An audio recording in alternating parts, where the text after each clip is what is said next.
Netcasts you love. From people you trust. This is Twit. Bandwidth for All About Android is provided by CacheFly at CacheFly.com. This episode of All About Android is brought to you by Rocket Mortgage by Quicken Loans. Home plays a big role in your life. That's why Quicken Loans created Rocket Mortgage. It lets you apply simply and understand the entire mortgage process fully so you can be confident that you're getting the right mortgage for you. Get started at rocketmortgage.com/Android.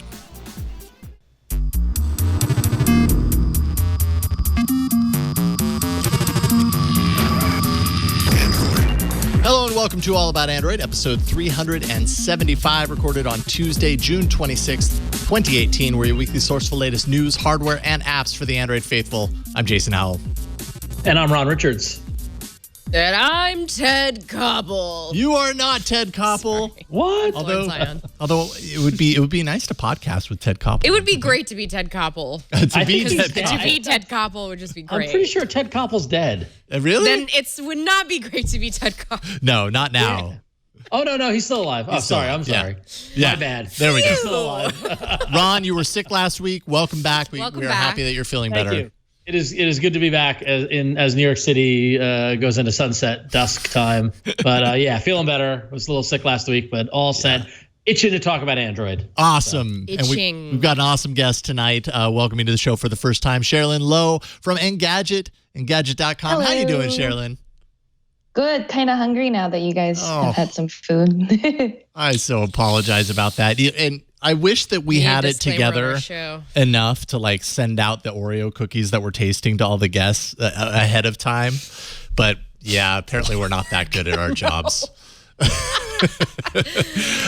Sherilyn, it's great to get you on. I follow all your work on Engadget, and I'm a big fan. But before we get into Android stuff, I have to ask, have you tried any strange flavors of Oreos? And if so, what can you say about them?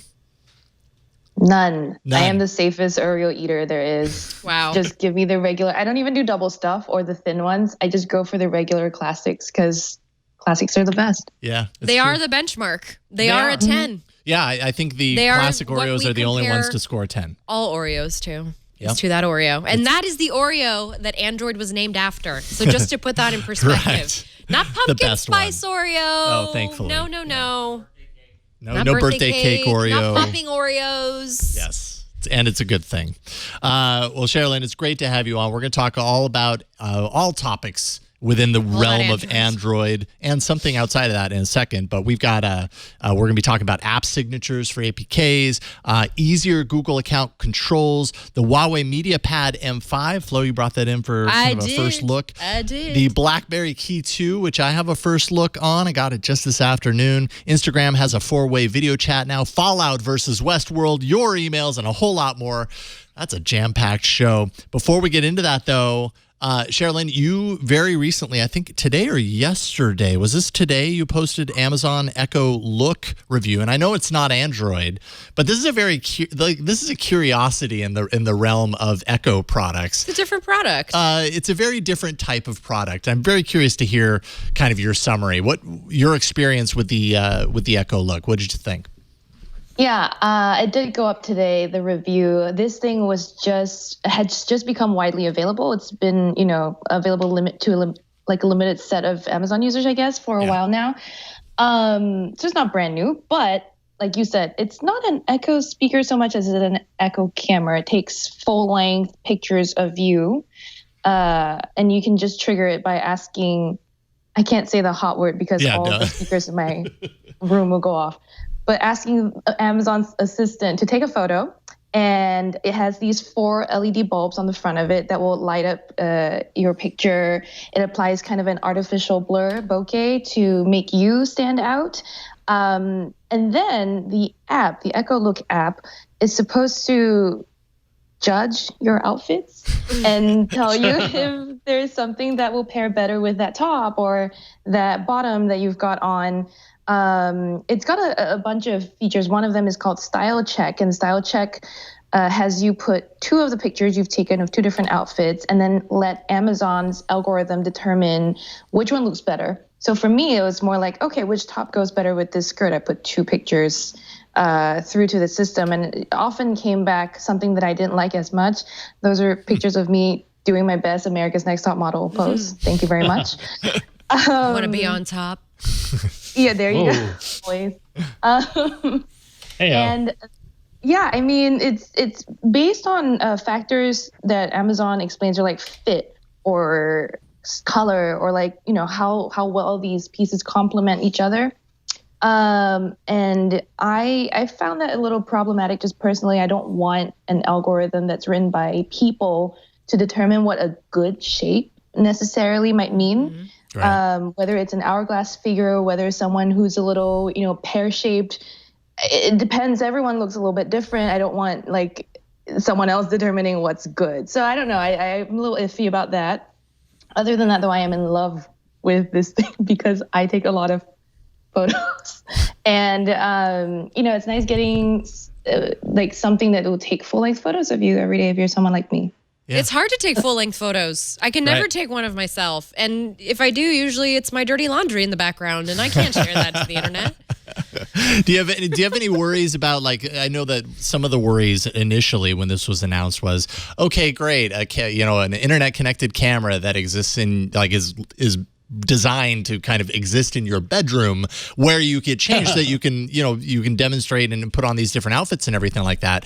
That just kind of seems like it has bad news written all over it, right? Are you concerned about that at all?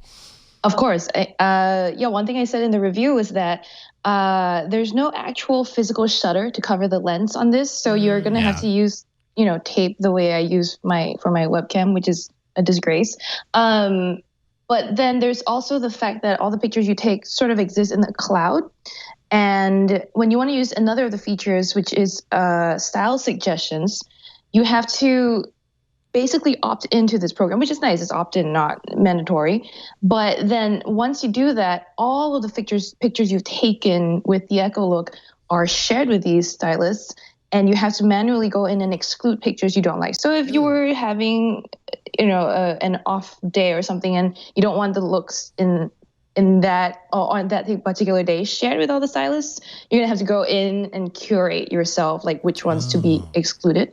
So I think that's kind of the reverse way I would do it. Yeah, but totally. I mean, you know, Amazon's thing is that this is more convenient for the users. You don't have to think about when you take a new outfit and you have to like opt in again. So that's the counterpoint. As for privacy, I am extremely paranoid.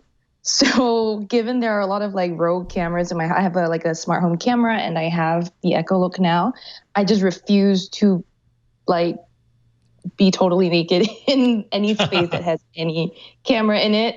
I do all my like private stuff in the bathroom or whatever. So I've never actually just stood in front of this mid-changing, you know? Right. Well, and I mean, to a certain degree, that's kind of unfortunate, right? Like we like to think of our homes as our domain.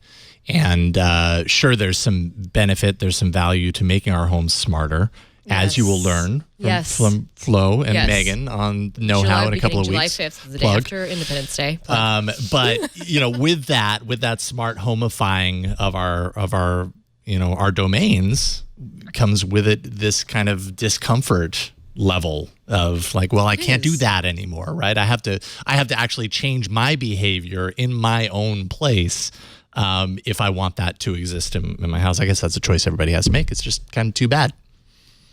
Yeah, it's sad, but also though I like the thing. Again, I'm a vain person, so and it's also it'll double as an echo as well. Just don't play any music on it. The audio is awful, but you can do things like set a timer or read me a joke, tell me a joke. What's the weather like? Yes, there oh man, the command we probably all ask our smart home devices more than anything else. Oh yeah, what's the weather today? Mine is what time is it? Oh, really? Yes, I never ask because while I'm getting ready, my phone's charging, and I'm just like doing my makeup, and I'm like, Googs, what time is it? Googs, what time is it? Man, I never ask that. Always the weather. It's always what's my day like today, and then it does its whole. I should put batteries in my clock, but Yeah, that's a good idea.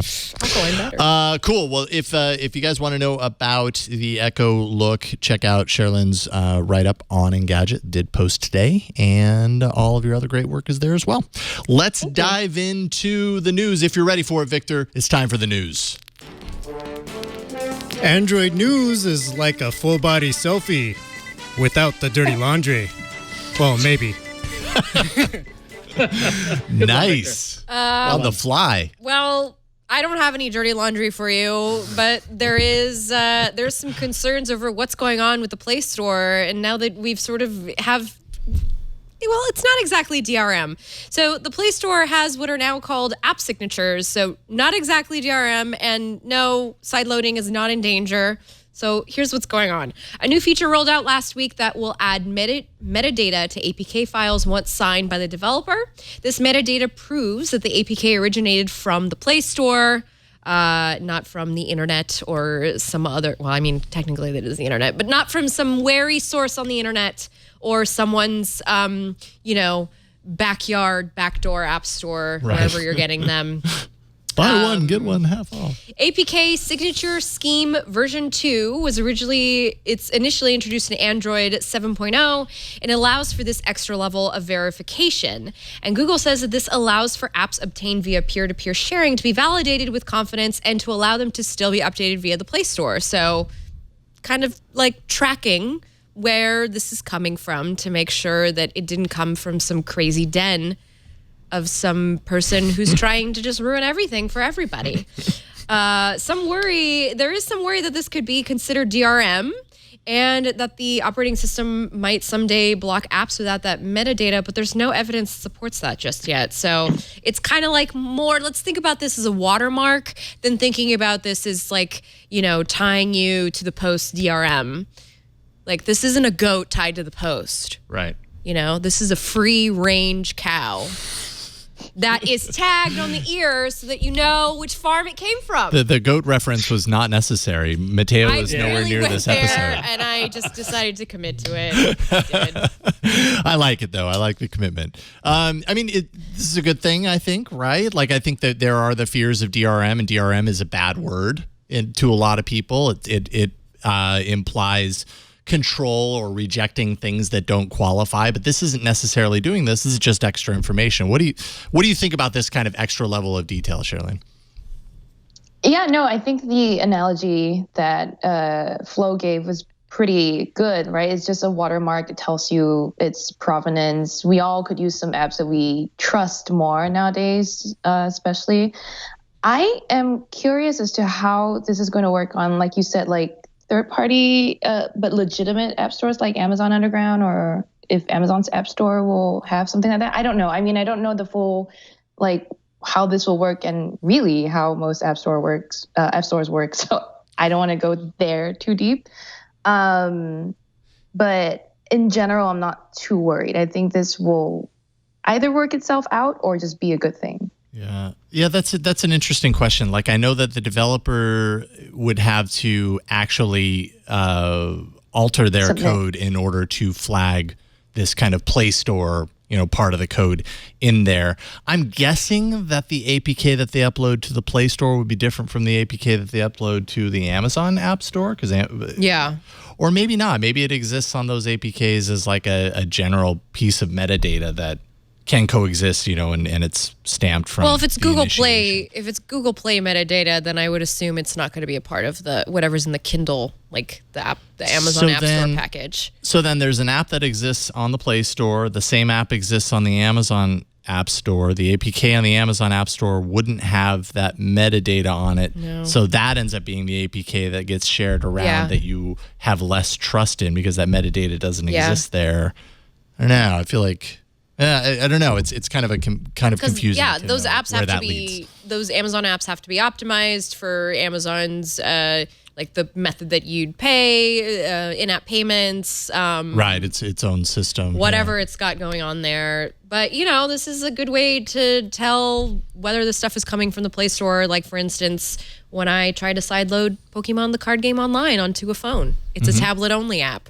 Okay. Yes, but sometimes it works on the phone. It's just very tiny. Right. So, All right. Well, I guess if anyone's listening, any developers, actually, I'd love to hear from developers on this to kind of see what you think about this, because this is yet another restriction for you guys and gals to have to kind of bake this in. Is it worth it to you?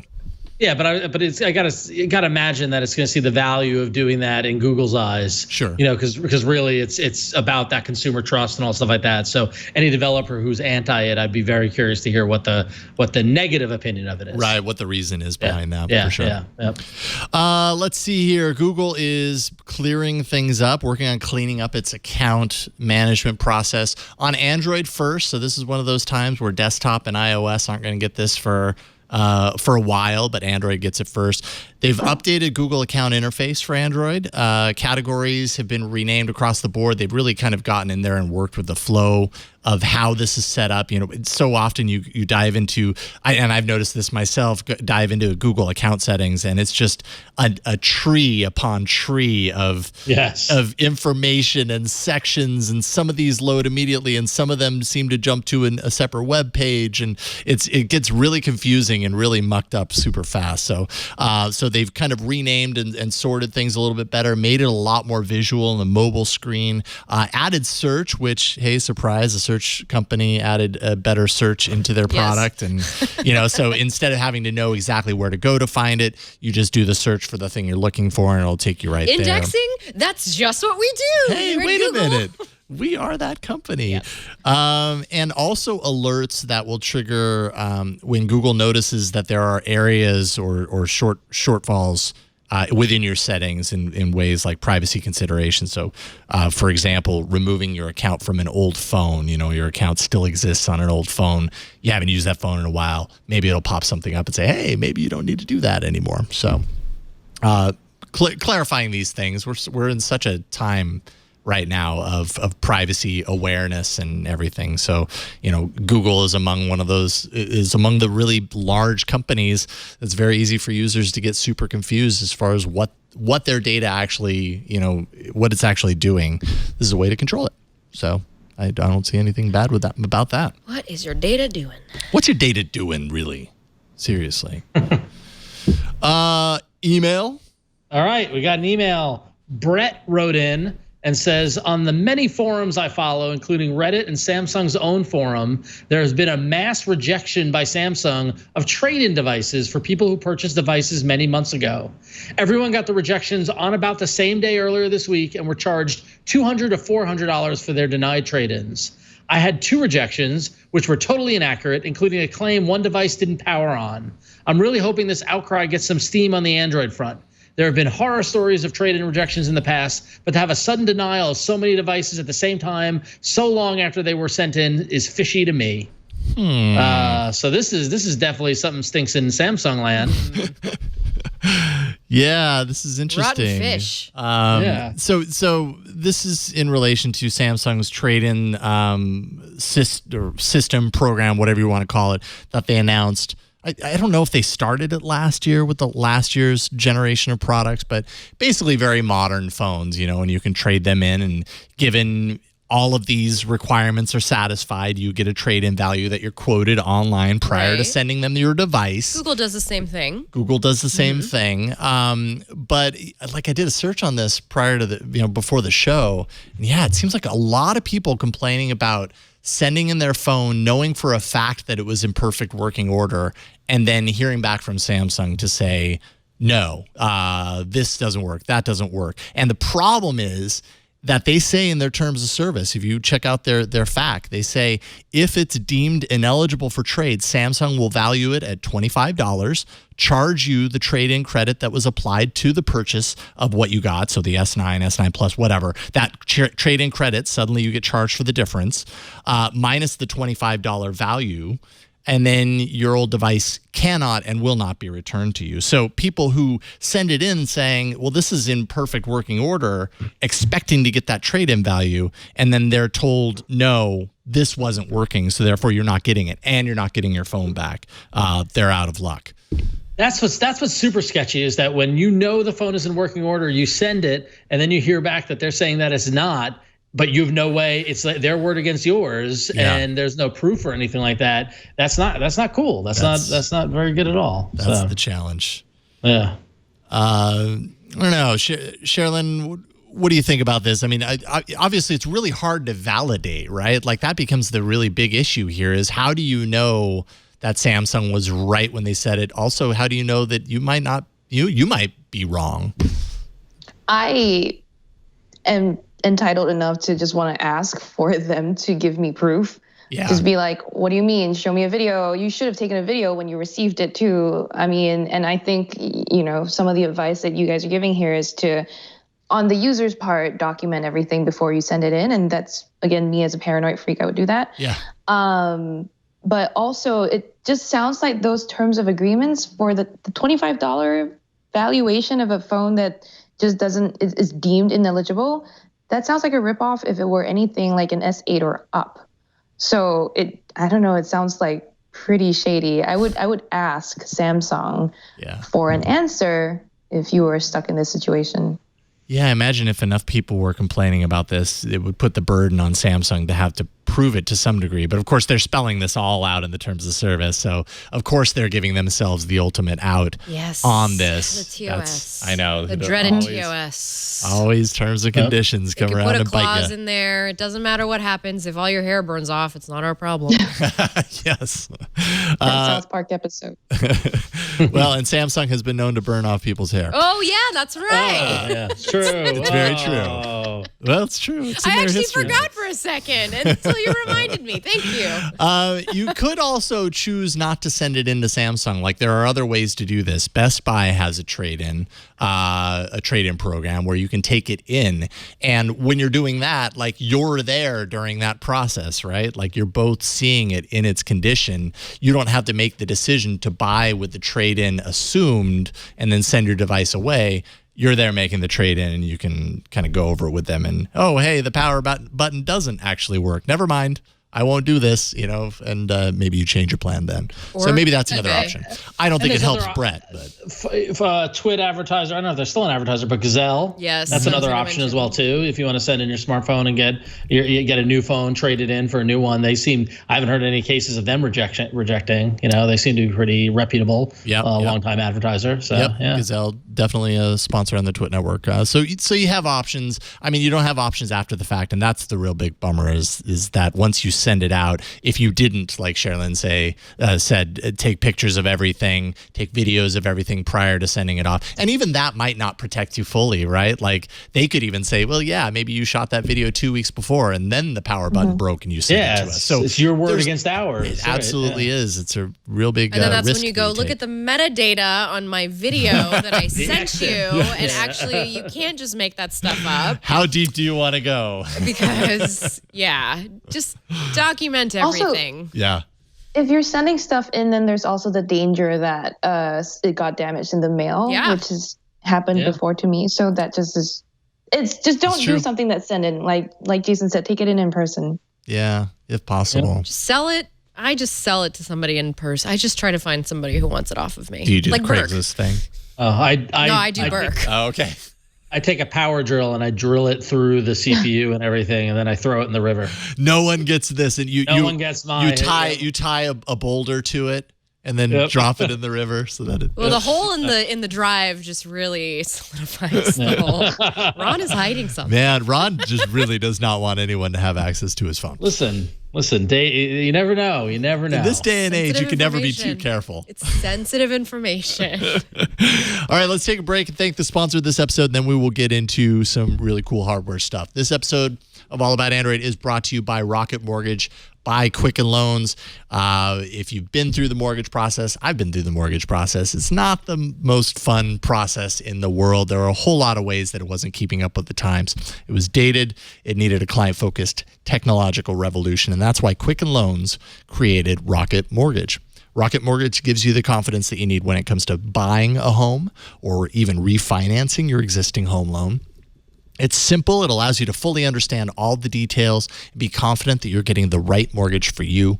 It's convenient. Their trusted partners allow you to share your financial information with Rocket Mortgage at the touch of a button. It's also powerful. Whether you're looking to buy your first home or your 10th, Rocket Mortgage is able to perform thousands of calculations in seconds. It's all based on, the most important data, your income, assets, your credit. Rocket Mortgage takes all of that, can analyze all of the home loan options for which you qualify based on that, and then find the one that's just right for you. Rocket Mortgage by Quicken Loans applies simply, understand fully, mortgage confidently. To get started, go to rocketmortgage.com/Android. That's rocketmortgage.com/Android. Equal housing lender, licensed in all 50 states, NMLSconsumeraccess.org, number 3030. And we thank Rocket Mortgage by Quicken Loans for their support. And with that, we've got some hardware in the house. It's time for hardware.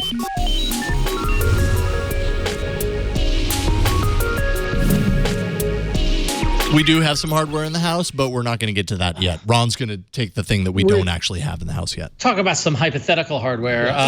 Like that. I was actually, when I wasn't on the show last week, I was lamenting about the lack of any real wacky stuff in the Android world these days. And that's why I was so delighted to see this story.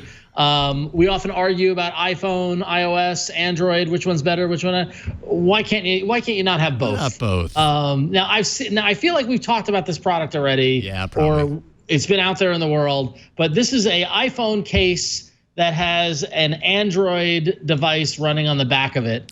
And it's called the iSmart Case, and it was funded on Indiegogo last year. I feel like that's when we talked about it. But it's now available. And for the low price of $135, which isn't that bad. Yeah. But so basically it's got an iPhone case for the front of your device, and then has an embedded 5.7-inch Android device running behind it. And what you can do is you can do transfer files between both devices via the Lightning port on the iPhone, and it's got a 2800 milliamp battery. That keeps the Android device running, but also charges the iPhone device if needed. It supports wireless charging through the screen of the Android device, which is crazy. It brings back a headphone jack, which is great, and mirrors the camera interface to the other screen for a selfie mode. So you can actually see the image of the iPhone rear-facing camera on the screen of the Android phone, which is crazy. And of course, it's got an IR blaster. And if you're looking for some sort of size context, it's slightly smaller than a Mophie juice pack. And like I said, it sells for $135.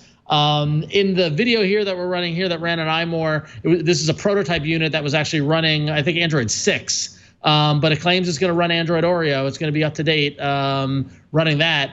So this is bananas. Sherilyn, would you want to have both operating systems available at the same time? And would this be the form factor you wanted in, or? I am flabbergasted. This is ridiculous. This is so ridiculous, but I kind of want it for all the things you just said, like the camera interface for having that selfie thing on the back camera, I guess. Is that what it does? Yeah. Yeah. What processor does this thing run? I mean, that's a good question, actually. I don't know the specs of that, but I gotta imagine because the case is so thin, it can't be anything powerful. It's an MTK 6739V. Ooh. Oh, NTK. That was the best processor. So you can do that. You can do one thing on that at a time, maybe. But I think that wireless charging through the screen is pretty cool. I think there are some little uses of this that stand out as potentially useful. But other than that, this looks like God. I don't know. Your comments beg the question: is what's the purpose of it? Yeah. Right. I mean, know. Like aside from being able to have best of both worlds and use iOS apps and Android apps, how many apps are out there that are run on only one or the other that you need to justify both? Like I was scratching my head on it. I mean, aside from the circus sideshow aspect of it, it just looked crazy. I don't really know what the use case is to use it. I have another quick question since you're talking use cases. You did say that you can transfer files between the two OSs, right? What sort of storage does this have? Like onboard storage? Yeah. Does it have any onboard? 200. Well, it says, you know what? It says 256 gigs of storage, but I'm that. Which is good. I'm pretty certain that's through the SD card slot. So I don't know if there is true It's on 32 board. gigabyte on board, expandable There by we up to go. 256 with Expandable a up micro to. SD Okay. card. So 32 let's- on board, which is not amazing, but I mean, 2800 something- milliamp battery, it would which have to have is something like OS. for 2 screens. And also, No, let's not forget just that for the there's just for the one. Separate. It's for the battery pack, and it can charge the iPhone battery if you need I'm sorry, to. 2800 is not enough for that. No, it's Yeah. not. Yeah. This is a But 5.7-inch display, right? And Yeah. what, Yeah, everything is 720p? 3000 or up now. All the good stuff Yeah. except for this little But this is a case that your iPhone slides into. It's different. Well, also one thing that we glossed over is that the case supports dual SIM cards. So you can actually have, if you include the iPhone in the case, you can have 3 SIM cards active and functional. So if for some reason you need 3 phone numbers, you can have that with one phone. Cool. And if you need 3 phone numbers, please let us know. AAA@twit.tv. We want to know why. I mean, if you've I got could 3 guess. boyfriends, you need 3 phone numbers. So Now I see why I want this thing. There it is. You got your side bay on Oh. one side and your other side bay on the other. I mean, I'm not going to say that word. I said it once on the show many months yeah. ago, and it was a disaster. So you can, though, and I appreciate that you just did. Another feature is that the Android side, so when you're talking on the iPhone, on the other side, right, is the Android screen, and that can be always on. So it's basically like a live wallpaper phone case. Yeah. cool. Whatever you want to put there, right? See, we're coming up with all sorts of use cases about, here. That's just about what that processor can handle. Is Right, put up so- put up a screensaver. Hey, listen, interesting. $135 for Insanity is not a bad Wait. price. Totally. 135 with no cellular connectivity, it says here on the screen now. Right. So no dual SIM on the $135 version. Right. so Starting that- at 135, 159 if you want 4G cellular capability. Did you get a headphone jack? Yeah. It's got the headphone jack. That's worth $135 alone, right? Yeah. And the IR blaster. See? Yeah. Turn your TV off and on. See, if you added all of these features separately, we're talking well into the $300 to $400 range. Yeah. But It's like the because cost it's of a all jelly in phone. one phone case, economies of scale. Yep.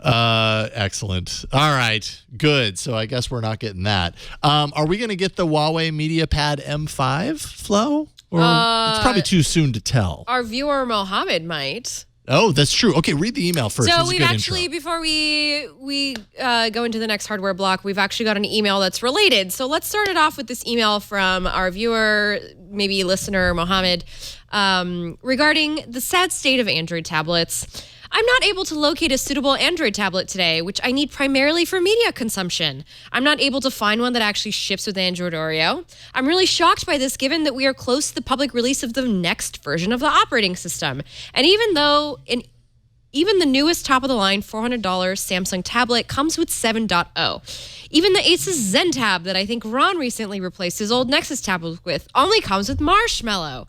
I don't know if this day and age, especially with Android, it is safe to run an outdated OS like that.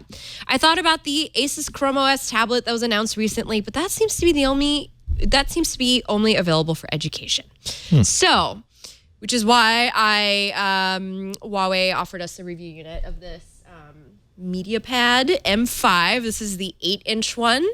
And so I wanted to get it in and kind of see I haven't touched another Android tablet since the Tab S3. When's the last time we've Actually, let me move spent all this a stuff bunch over of time with here. an Android tablet? It rarely happens anymore. There just aren't that many. So, I don't have Wi-Fi here. That's right. I didn't put it on Wi-Fi That's okay. You yet. can just share it, by the way. Sorry. It's okay. But I want to show you how quickly that turns so on. that's fingerprint That's sensor a at the fingerprint bottom? sensor. I think it's supposed to do gestures, but I haven't really figured those out yet. Okay. So, but it, haptic every time. This is a glass tablet, and if you look on the back, it All right. actually take that off.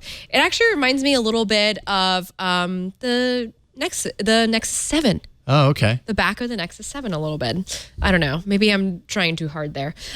So let's read off these specs really quick. Glass body, 8.4-inch IPS LCD display. It's a 2K display with a 16:10 ratio. That's an 82% screen-to-body ratio that Huawei states. Android 8.0 with EMUI 8.0. So this interface that's on here is the interface that you get with the Huawei MediaPad, and it's not exactly Google's idea of Android, but if you're okay with extra apps like a bunch of tools you didn't ask for being installed. And let me guess, you don't like Booking.com, EMUI. I can't delete, even though I don't use it. We've got Facebook Messenger, which is the eye of all evil right there. You can't remove it. So there you go. Wow. That always annoys me. I don't want Facebook and Netflix on here. Like, I don't use those things. Yeah. But I did put other things on it. Put my Pokemon on there, of course. Put my Dark Sky app. I put my Plex so I can watch my 90210 DVDs. So nice thing about this, so it runs on a Kirin 960 processor, which is made by Huawei. It's got 32 gigs of storage, 4 gigs of RAM, and a micro SD slot up to 256 gigs. And the nice thing about this is it's got dual Harman Kardon speakers. So this is almost as good as your home stereo. No, but 90210 sounded really great, and right at the beginning, when in season 2, when we have the new theme song with the guitar solo, and it's really intense. Wait a minute, are you good. Are you a 90210 fan? I couldn't tell. It sounds so good on this tablet. It's just ew, it's and it's dual speakers, so it sounds nice. That is to say, it sounds very nice for a tablet. It also has a head. Does it have a headphone jack? Oh no, it doesn't have a headphone jack. Wow. It doesn't have a headphone jack, but it has a USB-C connector right here. Fast charging. 13 megapixel on the back, 8 megapixel on the front. It's a pretty stacked tablet. 5100 milliamp battery, and that high-res dual Harman Kardon assistant audio. And really, when you say Harman Kardon, you mean Samsung. Yeah, it's Because true. they own them now. That's true. So this is a Huawei tablet with Samsung speakers. You mentioned the Nexus 7, so yeah, I think it looks... Burke went ahead and pulled one into the studio so we mean- can do a little bit of side by side. I mean... they're tablets. I'm reaching It for reminds it. me more I'm of the reaching Nexus for 9 than the Nexus 7. A little bit. And now Yeah. the back. No, so you said glass design. Is this actually glass or is that? No, I'm sorry. The front is all okay, glass. okay, so yes, glass. and it's also very fingerprinty, Yeah, as you can see. of course. But very, That's life. I'm really enjoying this. I'm going to be using it. I'm going to write about it. I'm going to Nice. see what it is because I haven't used a tablet besides. I actually stopped using the Samsung Tab S3 as soon as I got my Your Chromebook, right? Pixelbook. Yeah. Or sorry, Pixelbook. Yeah. Huawei tablets. Sherilyn, Oh, it's got this. do you look have, at that. oh, Beverly sorry. Hills 90210. Brenda You Dylan are- Kelly, TV Love Triangle poll. Actually, Oh, I think probably the more appropriate question for you, Sherilyn, is 90210, yay or nay? Never seen it. Okay. Oh, Sorry. Well, you're only That's upsetting criminal. 2 other people on this show. it's on Hulu. You can go. You can start at the beginning. And summer's the perfect time. The music is I was not about the to say- same as it was Okay. back in the 90s. They can Yeah, get but all she the won't know rights to the that. same It's fine. music, so it's all some awful stock music. Yeah. But anyway, Wow, you're selling Although I will say that does ruin my favorite scene used an REM song. yes. And now they don't have the rights to the REM song, so it's a really bad stock song, and it's just not the same. Oh, yeah. That sounds I have bad. a lot worse TV taste, so it's okay. Oh, Well, now I'm curious. What's one of those shows? If you're willing to reveal. Yes. This is where me and Jennifer Lawrence have something in common. We both love watching Keeping Up with the Kardashians. oh yeah. I was also afraid you were going to say that. I expected. Yeah. Yeah, there you go. Let's start it. You're in good company. Cool. This show is 50% Kardashian at this point. Okay. So, but Sherilyn, do you have much experience with Huawei hardware? I guess right now is a very politically charged time for Yeah. Huawei, so it's interesting to talk about some of their hardware on the show, given that context. But what do you think about them in general? The hardware they produce. This is my laptop that I use for most things. Like I take it to shows. I take it when I'm traveling. It's the Huawei MateBook X, which they released last year.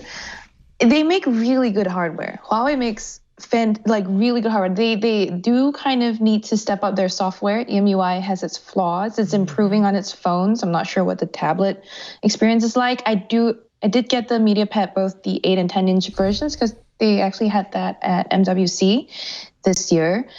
Not blown away by their tablets, because they've actually just been doing a consistently good job for a few years on tablet hardware. I think just because I'm kind of bored by tablets now, really, if you're not a Samsung, Apple, or Lenovo, I'm not really paying attention to the tablets they make. Lenovo does have some interesting, the Yoga Book was an interesting concept and technically is a tablet because it's quite thin. If they do show off that Yoga Book 2nd generation soon, that they teased at Computex this year, that will be a very interesting one to see. Might actually be useful for both multimedia and getting some work done. So who knows? And then as for the rest of Huawei's hardware, I love the P20 Pro. I love that phone. Mm-hmm. It's hard to. It's sad that we don't get it here in the US. I'm not actually sure if any of those concerns are valid. So right. I can't comment. Yeah. Yeah, absolutely. It's hard to know to look through all of that to know exactly how to feel about that.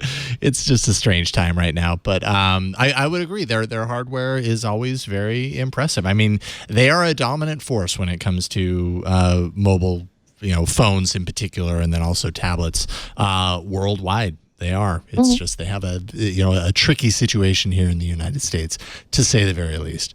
Yeah. But yeah, okay. So the MediaPad M5, you're going to be writing about that, right? Yeah, I'm going to write about it somewhere. Cool. I'll let you guys know where I write about it. Yeah. But just to let you know, price and availability, it comes in 3 versions: 8.4-inch one in space gray for $319.99. Regular. There's also a 10.8-inch one that's in space gray for $359.99. Or you can get a 10.8 Pro version in champagne gold for $459.99. Champagne gold. Champagne. So luxurious. Wait, what does the Pro do that the regular doesn't? That is a great question that I did not prepare beforehand. It's gold, of course. It is gold. Yeah, there you go. I'm assuming besides it being bigger, no, it looks like it's pretty much the same specs. It's just bigger. Oh, between the 10.8 and the 10.8 it's got pen Pro. support. The Pro has pen support. Oh, thank God it's got pen support. There you go. So that's their note tablet. And obviously comparison. a larger battery. Yeah. Because that's a lot of screen to power. Cool. 10 inches of screen is a lot of screen. Yeah. All right. And then I showed up to work today, and there was a box for me, and inside the box was the Blackberry Key 2. Oh, sorry. I'm going to keep the Nexus 7 in the background just as a reminder of years past. The Blackberry Key 2, and we actually talked about this a couple of weeks ago, so we don't have to spend a whole lot of time on this. Like I said, I just got it. So I'm about to head off on a road trip. I leave on Friday. I'm going to be gone for like 10 days. And I'm going to be bringing this with me. It's not BlackBerry phones don't necessarily speak to don't scream camping road trip to me, but I'll take it along anyways. I mean, it does have for you. Yeah, I know. I'm going to get some. When you're working on that important meeting document on your camping, you want your BlackBerry Key to be with you. So when I'm trying to light a fire with no matches, wow, you're going to be BlackBerry's going to come in really handy. You're going to be that guy. Yes, I'm going to be at the campsite typing out, my book that I'm working on. Yes. Do me a favor. Yeah. Put your thumb on that space bar and hit it. I didn't even have to hit it. I just put my thumb on it. Well, do you like the feedback on the space bar? Because I love the feedback on the Key 2 space bar. I want to type with it. Like the clicky feel? Yeah. I love a good click. And you know what? Now that you mention it, the space bar has a different click than all the other keys. It has a different click from the other keys. I think because I don't know if it's because by design or anything or. Yeah. It feels good. No, it's really nice. I mean, like I said, I got this a couple of hours ago. I'm totally just, getting used to this idea of having physical keys again. And Flo's walking her fingers over because she wants to tap on the keyboard. The Spacebar, here, I'll give it to you and you can do it in your camera. Fine. The Spacebar does have a fingerprint sensor embedded into it. So that's how, you authenticate yourself, basically. 35 milliamp hour battery with quick charge 3.0, the Snapdragon 660 processor, 6 gigs of RAM. Backlit keys. They are touch enabled, so you can swipe left and right on the keyboard, and that's going to swipe you around the interface if you're on the home screen. But right now you have that thing up, so get out of that. There you go. Just swipe left. There you go. There you go. There we go. You were getting complicated. It was like, I don't know what to do. I'm just a BlackBerry. You knew me. You know me. I'm always complicating. Dual 12 megapixel sensors on the back at f1.8 aperture. Speed key on the side. So on the right side, there are 3 things. There's a volume rocker on top, power button in the middle, and a speed key on the bottom. The speed key is like a contextual shortcut. So if you happen to be at work and you hit the speed key, it will surface things that you can select, shortcuts that you can select that would tie into work. So say it detects that you're in a meeting associated with your calendar. That button would have a different function than if you were connected to your Wi-Fi at home, and it would give you different stuff based on that context. Also driving when it's connected to Bluetooth. So Sherilyn, it sounds like you've had at least a little bit of hands-on time with this. What are your thoughts so far? I'm intrigued that they finally have a dual camera. That was always the biggest thing that was holding me back from going whole hog and using a BlackBerry as my primary driver, which is pretty bad cameras. The selfie camera was fine. It was just okay. The rear cameras were also just okay. They're no Pixel 2. They're no Galaxy S9 or P20 Pro. But I don't know. I don't know if, like you, I have to get adjusted to physical keys again. Yeah. Typing on that thing was slightly confusing. So if you open up a messaging screen right now, I don't know if by default they've enabled the predictive typing thing. Or like a texting. Maybe just texting? Hold on, I'm trying to get into. I hadn't set that up camera. yet. Yeah, okay, well. They have an interesting shortcut where when you start typing like your message, and they'll show the 3 predictive suggestions, and you swipe up, they'll sweep in the word that corresponds to that area. I mean, that took me a little bit to get used to, but once I figured it out, that actually got me typing much faster than I expected to on this thing. Yeah, that's a holdover from BlackBerry 10. I think, I didn't realize that because I'm not a big BlackBerry user at all. Yeah. But this phone with its, like the design is also better from before, from the Q1. It's just sleek. I have the silver one. It looks a little more modern, I guess. Everything about the Key 2 is kind of working for me. So I don't know. I'm intrigued. Yeah. Yeah, I'm intrigued too. I just don't know if for my own personal use, like the ship has sailed on physical keys versus tapping it out on a touchscreen. Like one thing I have noticed in my short time is when you want to type, like these are actual keys, right? So just picking up a phone and going really fast, like I'm so used to doing that on a touchscreen that I can move really fast. You don't have to push down hard on your fingers in order for those keys to register, but you do here. So picking up my finger, holding it with one hand and typing with the other, which is probably not the ideal way. You want to hold it like this and maybe type with your thumbs to be more efficient. But I'm so used to doing this that when I do it, it takes more effort to like push down than it does to just go and tap through it. So I guess over time you probably just get better at this particular paradigm. Have you tried swiping, swipe typing on this thing? Swipe typing. Oh, wait a minute. Between keys? Yeah. Can you do that? I think so. Try that. No. Oh, do I have to hold it down? Is your cursor on there? There you go.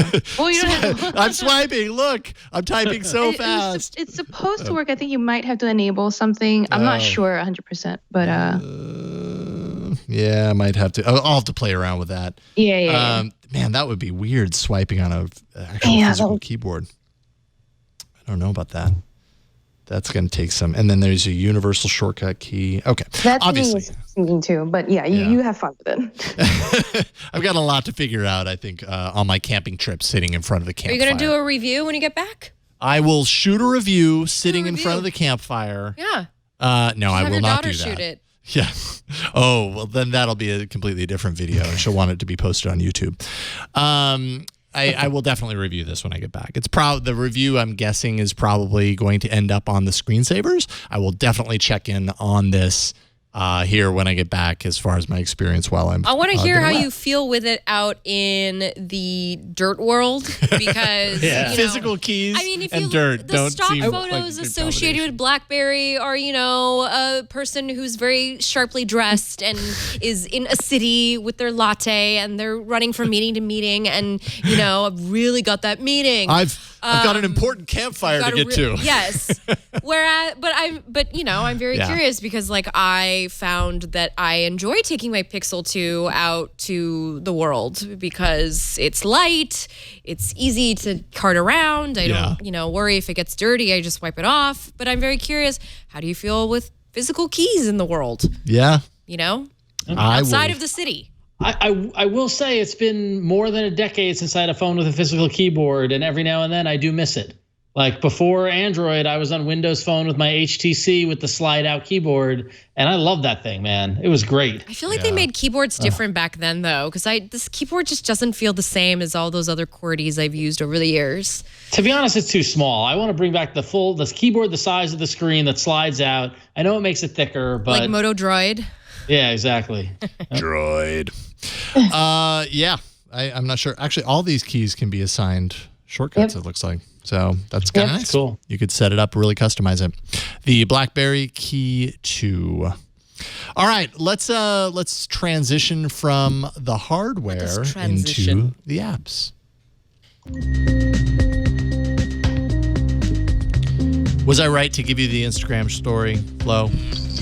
Well, so they've been doing a lot of stuff. Like there's, this has VidCon, been a big year for Instagram. VidCon was last week, and I was reading a little bit about it today from the journalists who attended. And I guess the Instagram is getting so much buzz around the creator community just because of like how easy they're making it for people to just share their lives. And on that note, Snapchat not having as much buzz as it used to, but that's beside the point. But now Instagram is rolling out video calling starting today. So this is important for a reason, but first let me tell you about it. So up to 4 people in a group can call via Instagram Direct. You can minimize the video call while you are browsing the rest of Instagram. So you can still have like your chat going on while you're basically hate Instagramming someone, which I would say don't do that because that's, come on. But I know you're going to do that because we're all going to do that anyway. It's kind of like the Snapchat 16-way calls or the FaceTime 32-way calls, which are going to happen. I know there's an app called House Party. I think it's for iOS. House Party kind of started this which does large 8-way numbers calls. of video chats at once. Instagram has 1 billion users, and I think this feature directly corresponds to that fact because I know in my social network, I've left Facebook. I'm pretty much 99% gone, even though I still have an active profile there. It's just not a place that I really enjoy being anymore. It's not a safe place for me. Instagram has become a much safer place for me. I talk to all my besties. We have little Instagram direct messaging groups where we share memes and we share, celebrity news and, our trips. We'll send, images to each other throughout the day. And so I can imagine this would be used as a part of that, as part of just another way to communicate. It's funny because I just had this conversation not about this functionality, but the IGTV functionality, the Instagram TV stuff.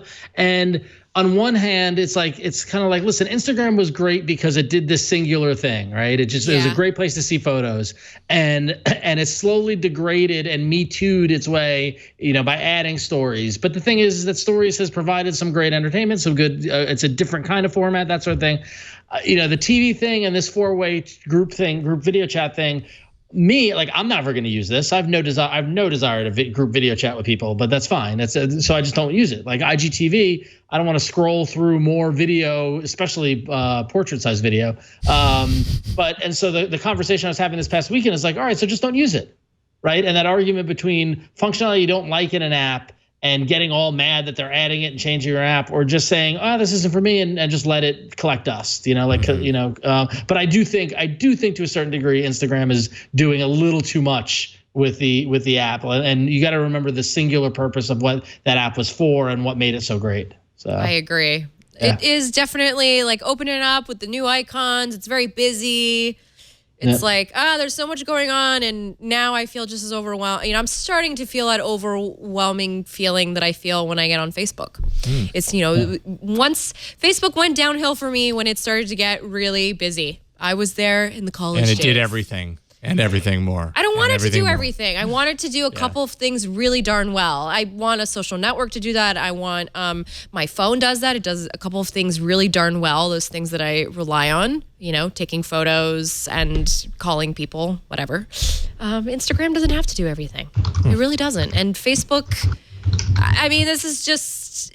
What's going to happen to Duo? Like, all these video calling things are coming on. Like, how is Google going to have any app trajectory if there's just so much stuff out there? No one's wondering. Well, no one's Duo. I'm wondering. For all of you out there, I'm wondering what's going to happen to Duo. No one is wondering Duo. No one. I think it's... Oh, sorry. Go, Sharon. It's okay. I think it's a different set of, audiences, right? For me, if you're using something like Duo or FaceTime or a dedicated communicating app, you're talking to a set of friends who are already in your close circle, right? But for Instagram, Flo, you maybe use it a bit differently from me, but I have a different group of people I interact with on Instagram, even in the DMs. It's maybe people I've gotten to know through work more than, my actual childhood friends. So the people who I am friends with on there, I would love to just have a random video chat with them about something. I was a little appalled, Ron, when you said degraded, because I actually think Instagram, having added those features, isn't a bad thing. I don't think that the app has completely degraded. I think that it's easy enough to avoid, like you said, those features that you don't want to use. IGTV is not very obtrusive in my experience. It's at the top. It's one button at the corner. And when I start scrolling, which is the first thing I do when I start using Instagram, it goes away. So it's not like it's really hindering my experience so much. I don't know about that. No, it stays at the top, and if you don't click on it, it's that bright orange. Oh, it's like I wish there was a way to. I wish they'd give you a little more control over the functionality that you want to use. My wife was telling me that some of her friends never use stories at all, and they just scroll right past it and never use it at all. They should have the ability to turn it off, and then you just don't see it. I don't know. I'm fine with adding new functionality. Just give the user control. Mm-hmm. I agree. I think that being able to hide that bar or that icon would be nice. It is a bright orange and it is quite glaring. And I do get a lot of notifications about people's shows whom I don't want to watch. However, as a person who's aspiring to have her own IGTV show, I am not against. Well, that's the difference there. It's great for content creators, which I totally acknowledge and get and see. And I'm already, part of my day job, looking at it, saying, okay, well, how can we use this to connect to our audience and things like that. But as the end user, it's just, I don't know. Yeah. I got a question about IGTV and how it will archive. Like, when you go to an account, are you just going to see a year's worth of video? There's so many questions. I just seem short-sighted. I'm sorry. I don't want to get too delayed. So I think it's good. I think it's good to have totally different perspectives on IGTV. I still don't even know how I feel about it, but I haven't spent a whole lot of time playing with it. I have a feeling you are going to have. And I'm sorry if I'm me. If I'm just coming out of this and nowhere, but I have a feeling that. Once your daughters get a little older and start to use this stuff more often, because it's going to be in your face and you have to you have for to sure. know I have to understand more. It's going to be more in your face. Right now, you don't really need Instagram. I use Instagram. I definitely use it more. I like it when you do. You're very good at stories. Oh, thanks. Yeah. I think I've only ever done one story. They were good but it was stories. Fun. They were funny. I was entertained. Just don't have enough time for all this stuff, man. It's a lot of work. Yes. It's like producing content for your social That's network. why I just can't go on it all the time because I'm like, oh crap, I got to produce something. I know. So that's a pressure I don't need. I produce a lot of things, like this show, like this next story, God, Ron. is that our life?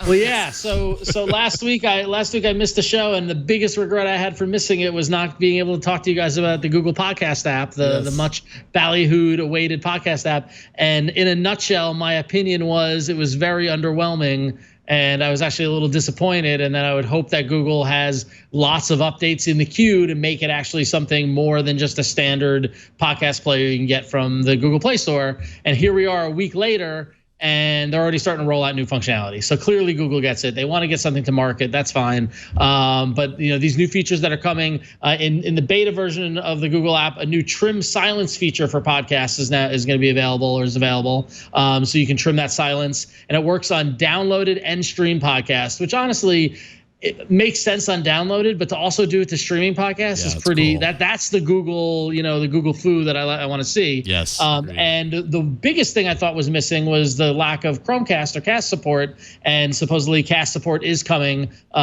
soon. So I'm shocked that Google would ship a product without its own product baked in.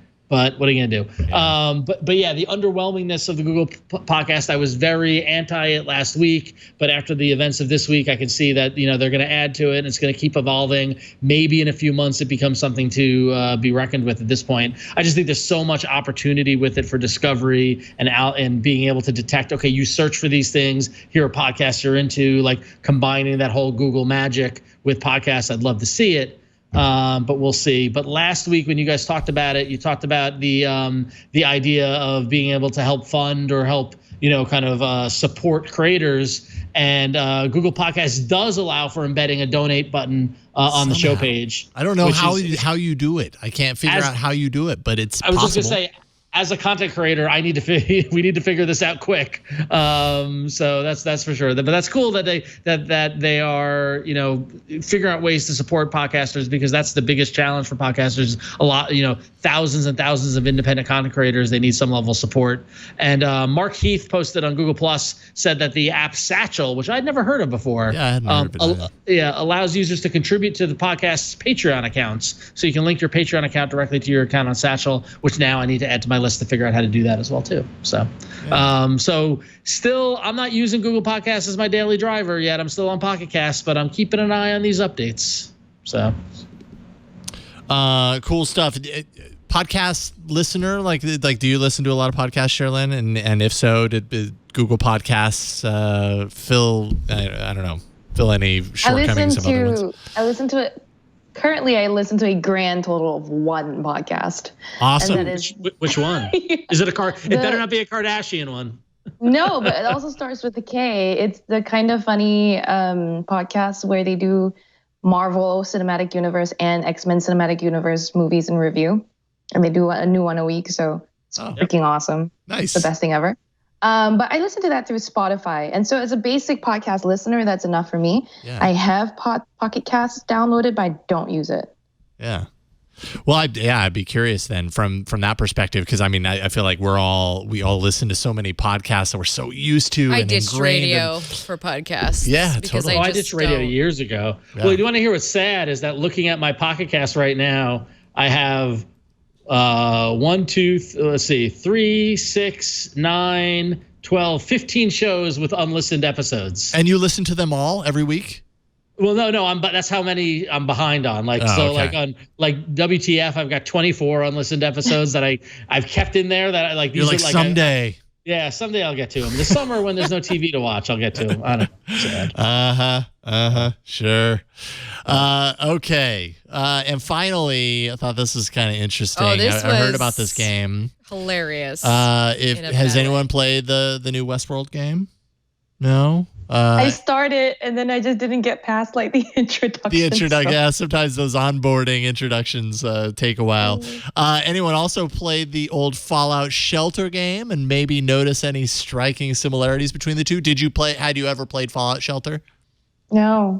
Okay, so that came out, I think, a couple of years ago at this point. And Bethesda, the creator of Fallout Shelter, is now suing Warner Brothers, the creator of the Westworld game, claiming it is a, quote, blatant ripoff. They say it has the same or highly similar game design, art style, animations, features, and other gameplay elements. It alleges that actually the same code from Fallout Shelter is found in the Westworld game, including an early version bug that was in an early version of Fallout Shelter that they later removed, from what I understand. That exists within the Westworld game. So there's total evidence, apparently, of lifting code straight up.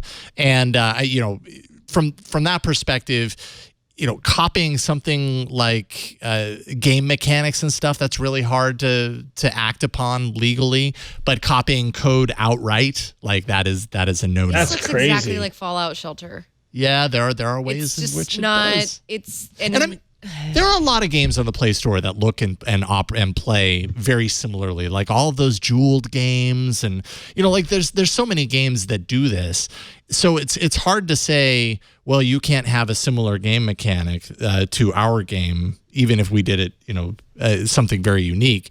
But when there's straight up code that's lifted and found, that's the same between the two, then it gets very actionable. I'm also just disturbed by a Westworld game, but anyway. Yeah. Well, I'm kind of disturbed by the Fallout Shelter game, yet I still play it. It's a lot of fun. All right. Anyways. All right, should we do this? Should we get in the arena? Yeah, let's do it. I think it's time for the arena. So many enter, but only one lives. Android Arena.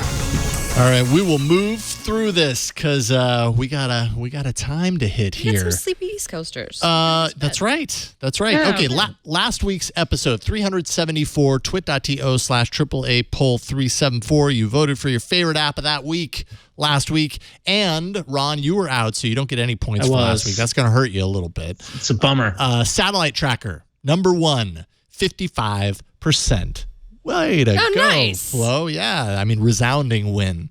Satellite tracker shows you the satellites they're passing overhead. That resonated. Yes, it definitely did. Mr. Number, not Mr. Mobile, as I said many times, 30% second place, and Samsung Good Luck. I mean, let's be real. You had to know that was going to come in last, 15%. So there we have it. And it doesn't look like Wade County is in the chat room this week. That's okay. I'm trying to wait. So Flo came in first. Yeah. Flo came in first. So Flo gets 48. She's got 53 points. Jason, what did you come in? I came in second. So then you've got 3. So you've got about 53. So you guys are tied. You guys in around low 50s, the same. I'm still at 66, and then guests are in the 70s. So guests, me, and then you guys. So there you go. All right. Nice on the spot tabulation. No pressure, Sherilyn, but I know. You guys are winning right now. You're winning, so no pressure. But we won't have you go quite yet. I should go first since I missed last week, right? Yeah. So it'll be Ron, then Flo, then cool. Then me, and then Sherilyn. So I found a neat little app this morning, and once I found it, I immediately played with it. I'm like, oh, this is my app for the arena. If you're like me, you're really into data and information, and most recently, I've been getting into data visualization. At my day job, I did a couple cool infographics kind of projects, and one of them was all data kind of stuff, about Luke Cage. So that was pretty cool. So when I saw Statflix, I was like, oh man, this is pretty neat. And basically you log in with your Netflix account, and then it goes through your entire history of being on Netflix and gives you data such as total time watched for TV shows, for movies, the single day you watch the most amount of content. And then it gives you a detailed day-by-day history of how many hours you watched. And if you pay the 99 cents in-app purchase, little extra payment there, you can unlock the pro version, which will show you exactly what you watched on each day. Which is crazy. And then you could also look at your activity to see what the most amount of content you watch by time of day. So do you watch things at night or in the morning or whatnot or wherever? And then it also, once you pay the in-app purchase to unlock the pro data, you find out the TV series that you watch the most. So for example, looking at my data, The West Wing tops all Netflix. I've watched 108 hours and 19 minutes of that show, and that by far is the largest one. Second to that is 30 something, and then Anthony Bourdain, No Reservations, rest in peace. And then it goes down from there. I thought Twin Peaks would be more, but I've only watched 24 hours of Twin Peaks, so there you go. But yeah, so Statflix, it's a great way to data visualize your Netflix stats. Wow, that's some interesting visualization. Yeah, it's pretty cool here, right? So yeah, you got to pay the premium to see. It's only 99 cents, Jason. I can Venmo you 99 cents if you want to do it. To tap on the info, maybe. That's info about the app. How did I do it? Go back to your activity. Here, hold on. It's got to load again. It's going to change, right? Yeah. Yeah. So for free, you get like basic visualization. Yeah, right? for free, you just get a basic history. You can see how many hours per day you watched, and then once you tap on a day, what you do is you unlock it. There we go. There we go. Okay, so let's see here. This is real time purchasing of apps. No big deal. NBD. But it's really great. What's really great is that it lets you kind of revisit. Like I'm looking on Sunday, June 12th, 2016. I watched 3 episodes of Ultron, and I remember that day because I was building IKEA furniture that day, and while I was watching Voltron. Evil Genius: The True Story of America's Most Diabolical Bank Heist, Season 1, Part 1: The Heist. It's pretty cool, right? That was May 15th.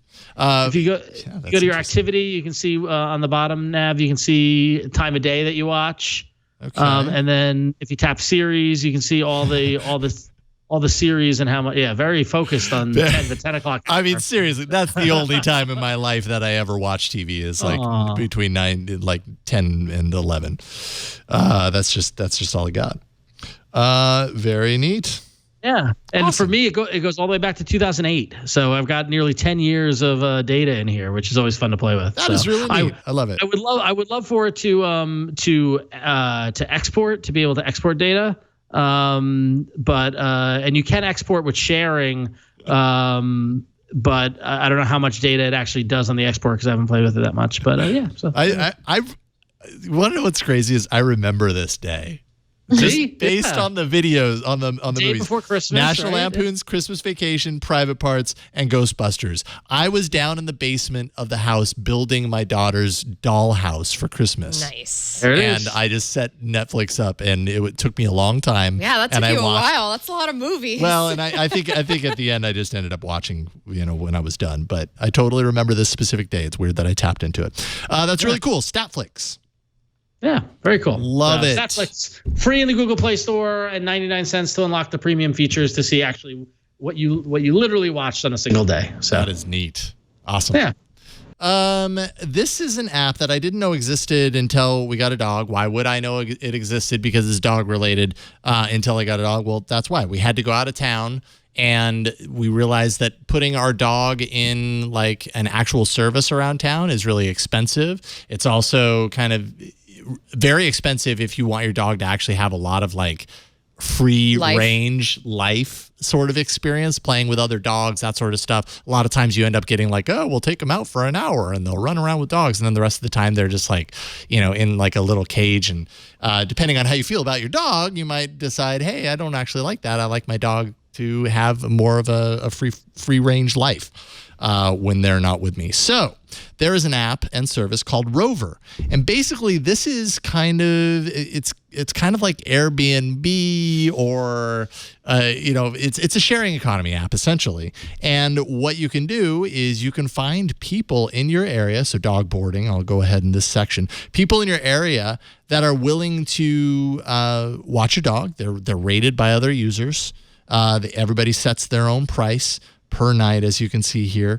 We could tap into this one, and it tells you, kind of gives you a little bit of insight into the person and what to expect there. Non-smoking household, has one dog, no other pets. So if you want your dog to go somewhere where they have a companion for the time that you're gone, there you go. Has an unfenced yard. If your dog is not good at staying in a certain area with a fence that's non-existent, then you probably don't want to go this place. Lives in an apartment, doesn't have a whole lot of space potentially. And it's kind of it's just a really great service for figuring out, how close are they? What is their dog? It's an American Staffordshire Terrier pit bull mix. So you can go through all of here. You can switch over to the reviews and find what other users have thought about that person. I put my dog here and I had a tremendous experience. All of the different services that particular person offers, and it goes deep, right? Like it's not just boarding, it's house sitting. They can stay in your home and watch your pets there, drop in for 30-minute check-ins.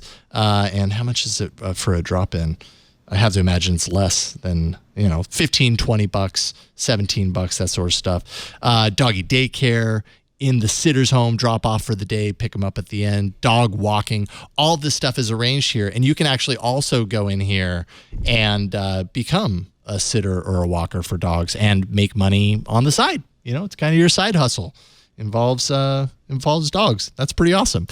So we used Rover a handful of times, and it was amazing. We found this woman. She actually lives on a ranch, and she has a dog and then has all of this acreage with, it's all fenced in acreage. So basically when our dog was there for a week, every single day, our dog was just out running around with the other dog in acres for like days. And it cost a little bit less than what we were paying to take her to like an actual service or whatever. And her quality of time was just so much better there. So it's worth checking out. Rover, Rover. It's a cool service if you've got a dog and you want to kind of take care of them to a different level than what you're used to. This is a way to do it. It's called Rover. We used this for our cat. Oh, really? 3 weeks ago. Oh, so it's not just dogs. Well, our sitter had a family emergency, so she fell through, and then her backup fell through. So we went with Rover, and my husband just booked it for a dog, but then explained to the person, actually, you're watching a cat.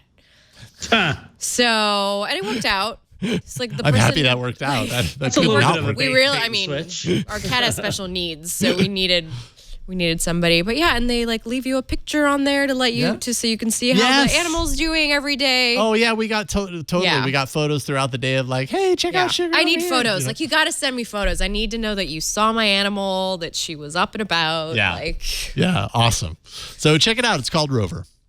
Now, Sherilyn, I have your app installed, and it was one of those apps that I was like, God, I swear we've had this on the show, but we had never had it in the arena. I know we've talked about it in the past, but it's never been in the arena. So go ahead and talk about it, and I'll launch it and see if it's changed. There's a lot of apps that have not been in the arena, actually, that I was struggling. But anyway, this is an app that, instead of being surprising or unexpected, it's something that I'll keep installing from phone to phone, no matter how many times I change phones. If you've ever kind of wondered how people get those really pretty looking pictures on Instagram or Facebook, they probably use something like Meitu to do it. This is a very popular Chinese photo editing app. And if I'm being honest, selfie editing app, if you've seen those like cartoon effect portraits done that look just very kawaii and anime-like, they probably did it using Meitu.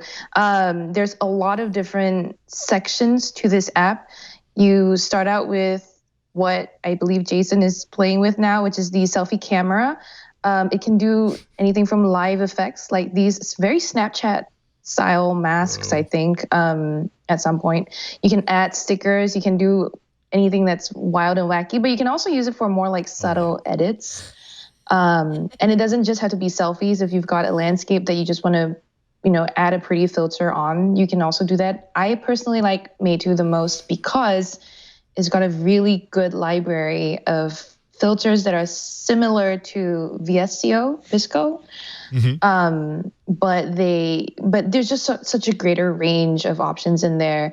They're not all. I mean, I think it appeals to a very particular taste. You're having way too much. You have no idea. This is like so down my alley. These face apps, I love them. And it's not. It's fun, right? It's not like Facetune. I mean, not to like hate on Facetune, but with a name like Facetune, you can't help but think that that's really specifically just to change the way you look. Yeah. But with something like Meitu, I mean, you can see that Artbot is super fun. You've got they have materials for themes like the World Cup or Pride, which I like. I think it's nice to see Mate 2 as an app grow into something that embraces a lot of different things. They used to be very problematic in their language, where when it comes to editing your portrait, they'd say like, oh, fix your face by making it smaller. Like, no, I don't necessarily think a smaller face is better. Right. Now they've done it so that it goes both ways. So like it's a slider and you can make your face go wider or narrower. And so I kind of just want to applaud them for that, for having made that step as well, in addition to all the tools that they already provide. So there's just so much you can do with this app with your photos that it's hard to kind of just go into detail about every single thing. Yeah, there's a lot of different sections. I'm trying to figure out Tech Magic when I load that. Is this just yeah. So are these just try it now? Oh, hit dimension. No, do girls photo booth, even though you're not a girl. All right. You can take a photo. Yeah, you're over 13. The top one, I think. Yeah. Thank you for explaining that. I was like, I'm gonna hit the wrong one. Okay, so I line it up and then I take the picture. Yeah. Okay. And this made the rounds. Oh, yeah, that's fine. Hit the check mark or okay. Yeah. It'll take a while. This made the rounds a while ago. Everyone was doing these selfies. You'll recognize them once it's finished. You'll see some of them in the thumbnails too. But yeah, they give you that really. There you go. Look at you, Jason. I clean up pretty well, don't I? Yeah, Cosmos. Wow. It's a little bit ridiculous, but it's all in the name of fun, I think. So. Okay, this is the app from like a year or two ago. And there was some like privacy things that bubbled up around this. Was that right? For Mate 2, yeah. I don't remember what the details were. I think there were some like, data. I don't think it was necessarily spying on you, but some sort of account information was being like compromised in some way. I can't remember the details. But I never had an account, so I don't feel like you need to. But right. Yeah, like I did not allow like access to like contacts and stuff. I pretty much just opened up the camera when I was opening the app. And you have permission controls on all that kind of stuff if that concerns you. But I really love this picture, and it might. I'm not saying it will, but it might become my profile. There you go. Okay. All right. There you go. Pretty fantastic. It's called Me Too, MEITU, and you can check it out and have some fun with it, like I obviously did. All right, Flo. All right. I've got a less dynamic app to show off. Yeah, follow that one up. A utilitarian one nonetheless. So we talk a lot about browsers on this show. Chrome browser is the browser that comes by default with your Android device, but you don't have to use it if you don't want to. So one browser that I found that I kind of enjoy is Kiwi browser. I actually don't know if it has any relation to, let me put this over here so we're not. I actually don't know if it has any relation to New Zealand, because it has the name Kiwi in it, but I will tell you that it is a very fun, private, a little more private version of Chrome, if I would put it that way. Except it's run by a developer, so you know, a bit Made of a smaller. in Estonia. So wow, okay, you got FYI. Baltics right there. Yeah. So yes, this is Kiwi browser. So the main features. This is based on Chromium 68. So it looks just like Chrome when you're in it. Even the menu scheme looks just like Chrome. So look at that. I mean, you can't even tell that I'm not in Chrome. Even when you go into the settings, they all look like Chrome. They're exactly the same as the Chrome settings. But behind the scenes, there's a lot of power going on here. So when you go into the settings menu, it tells you how many ads and trackers have been blocked since you've been browsing. There's also a powerful, let's see, there's a do not track setting on here that I've enabled. There's a powerful ad block that takes away intrusive ads. There's also crypto jacking protection so that nobody can take over your device to try and mine cryptocurrency, because that's a thing that happens in this day and age. So you don't have to worry about any of those things. Also, this blocks notifications, blocks trackers. It automatically accepts our website is using cookies messages, so you don't have to deal with saying, okay, I agree. I know what I'm getting into. I've been reading the internet for a while now. There's a custom downloads folder, so you can choose where all of your downloaded files are stored, which is nice and convenient.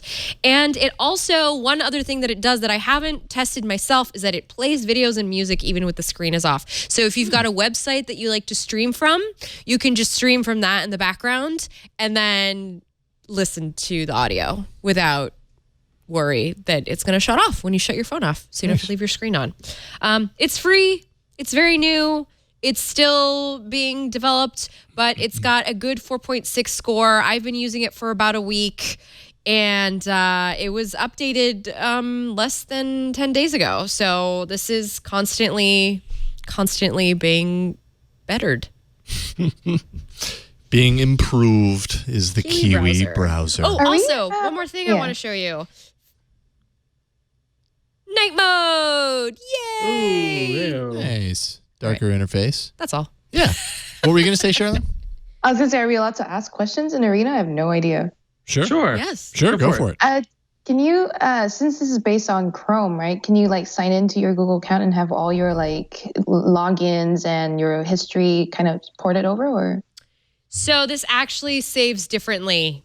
It saves it separately. So when you go into the password management, it'll show you, it's basically doing it this way. Layer. Yes. The Kiwi layer. Cool. Yeah. So it's just whatever it stores internally, which I think is supposed to make it a little safer, the idea. So you don't end up getting like your Chrome account no. or your So there's Google no smart account lock or anything. like bookmarks or anything like that. There's no smart lock or anything like that. But you don't want to track stuff. Yeah. Yeah. Cool. At least I don't think so. Kiwi Browser is the name. And check it out. Kiwi Browser on the Play Store. So we have 4 awesome apps for you to check out. twit.to/AAA poll 375, and you can place your vote for your favorite app this week. Is it Statflix, Rover, Me Too, or Kiwi Browser? twit.to/AAA poll 375 is where you go. Place your vote, and we'll check in on it next week and see where we land. Of course, where's Victor going to land? We're awaiting Victor's vote, which was for Me Too. Wow. Yay. Victor's going to have some fun with the selfies. Victor's going to install that for his kids, I think. They're going to have fun with the selfies. Yeah, it's for them. Yeah, that's what I figured. All right, cool. Well, this was a lot of fun, and Sherilyn, really just super stoked that you came on the show tonight, and we would love to have you back. It was a lot of fun. It was a lot of fun for sure. Right Not on. what I expected though. Well, I hope good in the end, and Very much so. Right on. I'll bring my own Oreos next time. Awesome. Well, I'll try and give you a heads up. Yeah. Although, there will be there possibly will be a new dessert then. So it might be pie. And so things get a lot more Pez. difficult if it's pie or Pez poppycock. but yes. Or Pocky. Or Pocky. Profiterole. Yeah. Profiteroles. Or Pop Rocks. Preferal. I can never say the word that Ron just said. Or Profiteroles. pumpkin pie. It really could be a million things, but regardless, we'll be in touch. We'd love to have you back. Sherilyn, where do you want people to follow all your awesome work online? Yeah, you can follow me on twitter.com/SherlinLow. It's right there. Right on. Excellent. Pudding, peppermint. Okay, we'll stop. Pop-Tarts. Well, I promise I'll stop. Okay, Flo, go. What do you got going? What have I got going on? Just check back here July 5th on the Twit Network for the Yes. first episode of Know How with Megan Maroney, because that's all I got going on right now.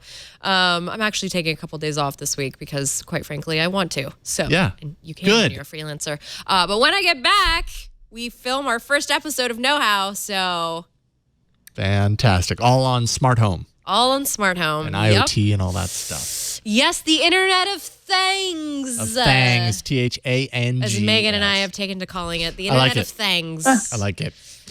Cool. We'll definitely check back in on that because that's right around the corner. Please do. Ron, what about you, sir? Yeah, you can always follow me on Twitter and on Instagram at RonXO, where you can see all my special brand of nonsense. And just getting through June. June was a hell month. Looking forward to July to relax a little, but not really, because July is going to be crazy as well too. Yeah. But, The craziness never ends. Yeah, exactly. It's just the way of life. As you get older, it's just the way it goes. Thank you, Ron. Victor, thank you, as always. We appreciate it. No problem, man. Excellent. I hope that you got it. Sorry, I was like It's okay. taking selfies. Don't ever. A man of taking few words. selfies. I didn't know that that's what you were doing. As for me, I'm doing shows all over the Twit Network. Although I will be gone. I leave on a road trip on Friday. Gonna go to Bend, Oregon. Really excited about it. Ooh, that sounds fun. Camping all the way up and all the way back. It's going to be a lot of fun. I'll be the guy at the campfire with my Blackberry. But you guys will be holding down the fort next week, and I really appreciate it. Thank you. Oh, yeah, definitely. And if you want to find me on the internet, just go to yellowgoldmusic.com. You can find some music that I made, or don't. But if you want to, it's there. I got your Kickstarter t-shirt, by the way. Oh, did you? Yes. I haven't even seen that yet. Yes. Oh, cool. You're not. I couldn't help but notice you're not wearing it tonight. Anyways, we'll talk. That's it for this week. Voicemails 347-SHOW-AAA. Send us emails at AAA@twit.tv. Find us on Twitter at Android Show. Arena apps list. If you want to know every app that we've ever talked about in the Arena, and it is a large list, go to twit.to/Android apps. And thanks to the folks that work week after week, keeping that up to date. We really appreciate it. Show notes of past episodes can be found at twit.tv/AAA. That's our home on the web where you can find everything that you need to know about this show. All of our episodes are there. If you haven't watched since episode 1, you've got a lot of work ahead of you. So get started. You can come watch the show live. All you got to do is email tickets at twit.tv. We've got a couple of fine folks who are in the audience right now. And we feel very special to have them here. So thank you guys for sitting in and making us feel important. If you can't make it live in the studio, you can check us out on the stream, which is what most people end up doing. That's twit.tv/live every Tuesday starting at 5 p.m. Pacific. That's twit.tv/live. And I guess that's it. We'll see you next week on another episode of All About Android. Bye, everybody. See you later.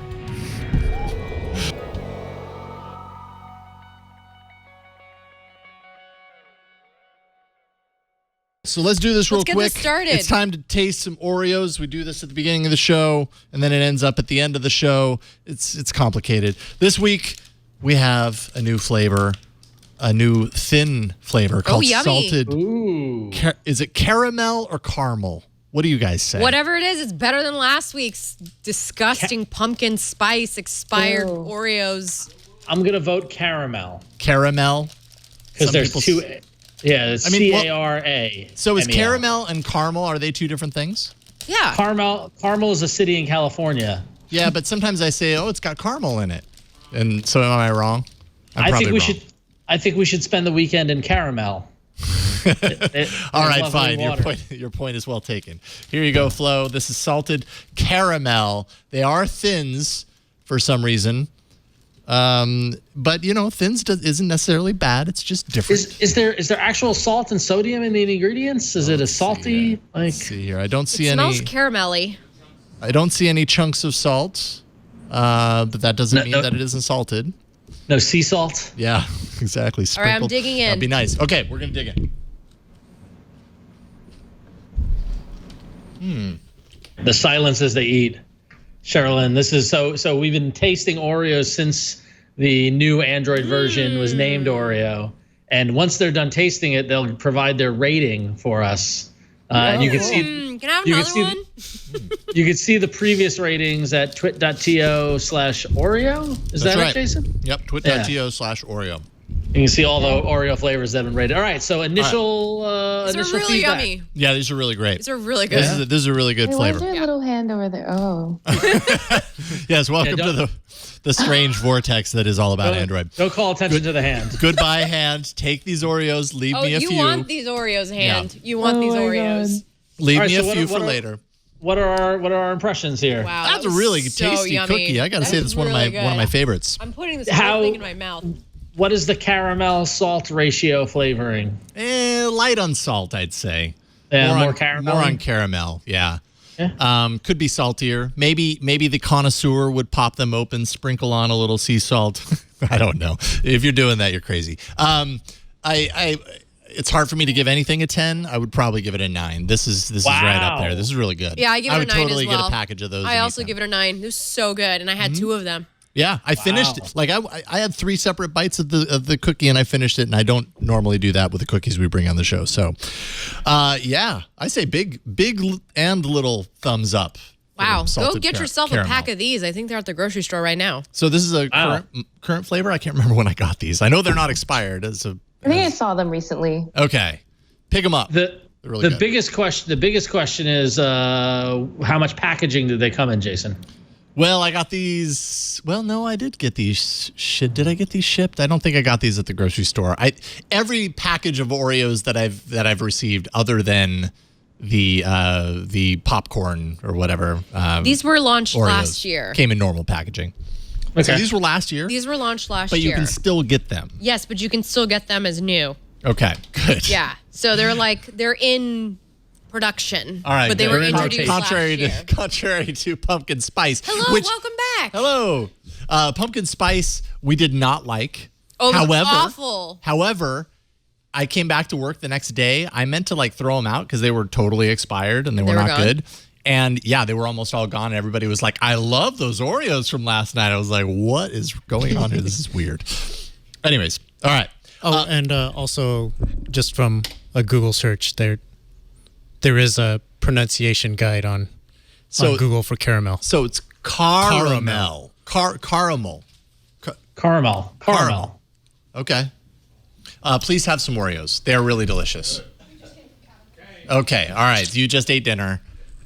You're missing out because they're really good. So later, I'm actually when the show's hungry now, done, so thanks a lot. What's that?